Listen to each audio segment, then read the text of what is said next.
Halo, selamat datang kembali di YouTube channel saya, Me Only May.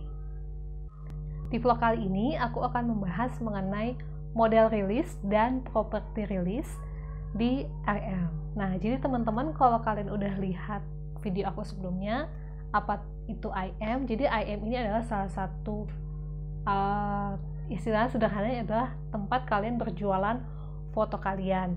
Nah, model rilis ini adalah seperti surat perjanjian antara model dan fotografer. Jadi teman-teman, kalau kalian masukin foto yang ada wajah orangnya jelas atau mungkin wajah kalian sendiri, kalian perlu yang namanya model rilis. Jadi kalau kalian mau foto seseorang terus dimasukin ke IM, itu sebenarnya otomatis dari aplikasinya akan memberi notifikasi bahwa kalian harus memasukkan model rilis. Nah, foto seperti apa sih yang nggak perlu pakai model rilis? Jadi, foto yang tidak menampilkan wajah secara jelas itu nggak perlu pakai model rilis. Jadi, kalau misalnya kalian foto cuma tangan seperti ini, atau mungkin seperti ini, atau kadang orang suka moto tuh yang punggung aja yang kelihatan, itu aturannya nggak perlu pakai model rilis. Atau kalian ketika foto di keramaian, misalnya kalian foto dari ketinggian terus ada orang di bawah dan wajah orang-orang itu nggak jelas, itu tidak memerlukan model rilis. Nah, bagaimana caranya masukkan model rilis? Kalau di IM ini memang sangat simpel banget, tapi sebenarnya sekitar tahun lalu lebih simpel dari sekarang. Di tahun lalu itu sebenarnya lebih gampang, tapi sekarang sistemnya itu kita klik link terus kita boleh kirim ke WhatsApp orang yang menjadi model kita.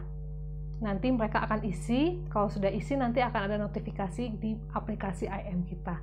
Nah, kenapa model rilis ini penting? Karena terkait masalah legal ya. Jadi teman-teman mungkin berpikir udahlah nggak usah gitu kan.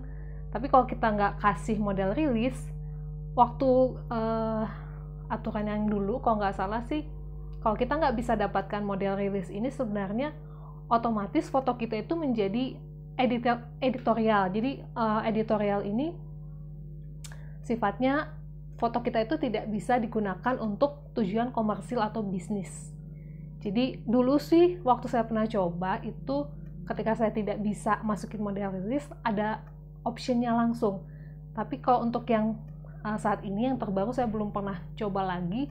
Mungkin teman-teman yang punya pengalaman boleh di-sharing, tapi aturannya dulu sih seperti itu, bahwa kalau kita nggak bisa masukin model rilis, otomatis si fotonya itu menjadi berubah statusnya. Bukan status sih, kalau misalnya dia on market tetap on market, tapi kegunaannya hanya untuk editorialis. Nah, jadi teman-teman kalau kalian mau masukin foto yang ada modelnya, pastikan kalian kenal orang itu dan kalian sudah informasikan ke orang tersebut bahwa foto model kalian itu akan dijual di IM. Jadi jangan sampai nih ya, tapi nggak tahu apakah pernah ada kejadian atau enggak, jangan sampai kita nggak masukin model rilis. Misalnya kita bikin pura-pura nih model rilisnya, kita akal-akalin, ternyata orangnya tahu foto kita kejual dan entah terpampang di mana, bisa aja kita dituntut karena kita nggak punya model rilis yang sesungguhnya. Nah, jadi teman-teman, saran sih ya, kalau misalnya teman-teman pede, silahkan foto diri kalian sendiri aja.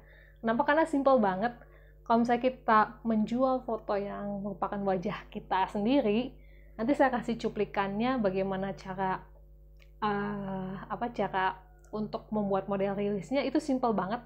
Nanti saya kasih bahwa kalau di situ sih tinggal informasikan bahwa foto itu adalah saya sendiri gitu. Nanti ada data-data yang akan kita isi.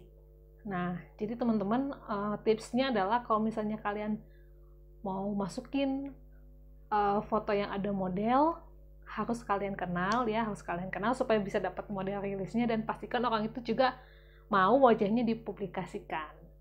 Oke, saya mau kasih tunjuk cuplikannya bagaimana cara kita memasukin model rilis. Nah, ini kalau saya pakai foto saya sendiri, tampilannya seperti ini ya. Kita klik yang ask, kemudian klik yang tulisan It's Me. Sesudah itu nanti kita akan diminta data-data pribadi kita. Kalau kita sudah isi semuanya dengan lengkap, baru kita klik Submit. Nah, teman-teman, sebenarnya foto ini saya nggak tahu dia minta model release dan property owner. Saya iseng coba klik, ternyata minta property owner. Kemudian saat itu saya berpikir, aduh ini nggak mungkin saya minta property release. Jadi saat itu saya coba remove property release-nya. Saya berpikir, coba dulu ini gimana, bisa atau enggak. Setelah itu saya coba untuk klik yang di add model, dan kemudian muncullah salah satu langsung 3 ya, karena di situ ada modelnya 3. Dia minta model release untuk ketiga orang yang ada di foto.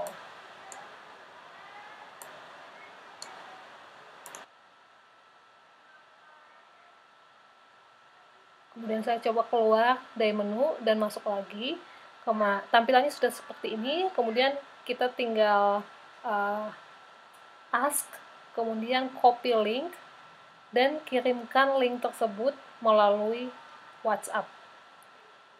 Jadi ketiga-tiganya kita kirim melalui WhatsApp, dan setelah diisi oleh model tersebut, nanti akan ada notifikasi yang masuk kepada kita.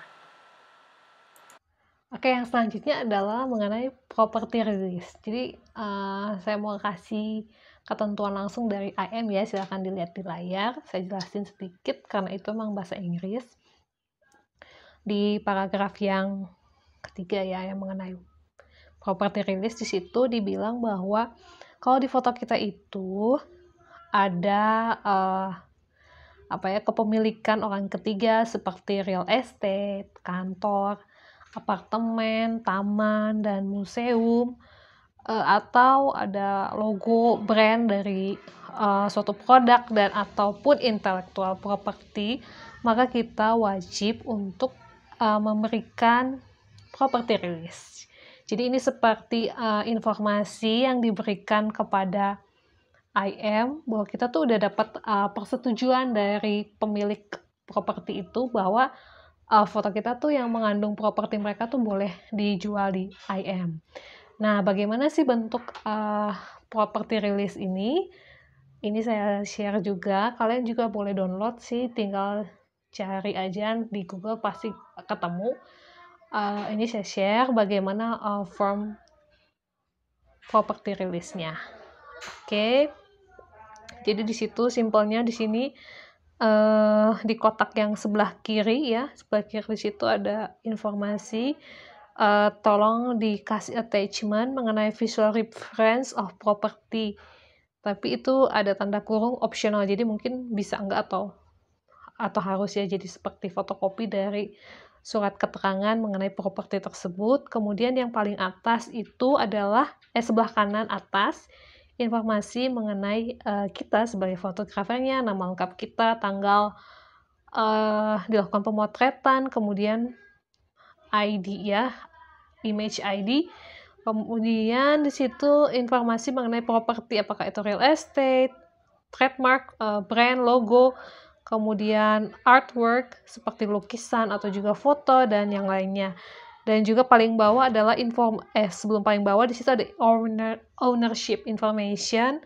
Apakah yang punya properti itu individuals, kepunyaan pribadi, atau kepunyaan dari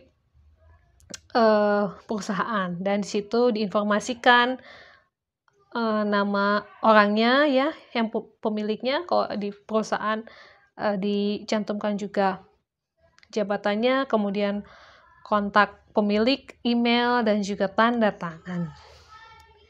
Dan di paling bawah itu informasi mengenai saksi ya, tapi if available, berarti mungkin bisa enggak, bisa iya. Oke, jadi teman-teman, kembali aku informasikan bahwa aku tuh belum pernah punya pengalaman ya di dalam property release. Hanya yang tadi cuplikan video itu pun aku remove dan ternyata masih tetap di approve. Aku berharap kalian nggak punya kendala dalam hal itu, tapi kalaupun misalnya ada, mungkin kalian coba di remove ya, kayak cara saya. Tapi kalau bisa sih sedapat mungkin kita coba akal-akalin supaya foto kita itu nggak menampilkan properti, ya, properti orang. Entah kalau misalnya kita ketika di taman atau di tempat-tempat manapun, fokuskan ke objek yang emang mau kita foto. Contohnya kalau misalnya di taman kan bisa aja ada tanaman, ya fokus aja ke tanaman itu, jangan foto seluruh tamannya itu, jadi nggak akan timbul masalah ke depannya. Oke teman-teman, segitu dulu video yang bisa saya sharing. Kalau misalnya ada teman-teman punya pengalaman yang lebih baik lagi dari saya, boleh di-sharing di kolom komentar. Mohon maaf kalau masih ada kekurangan. See you on the next video. God bless you all.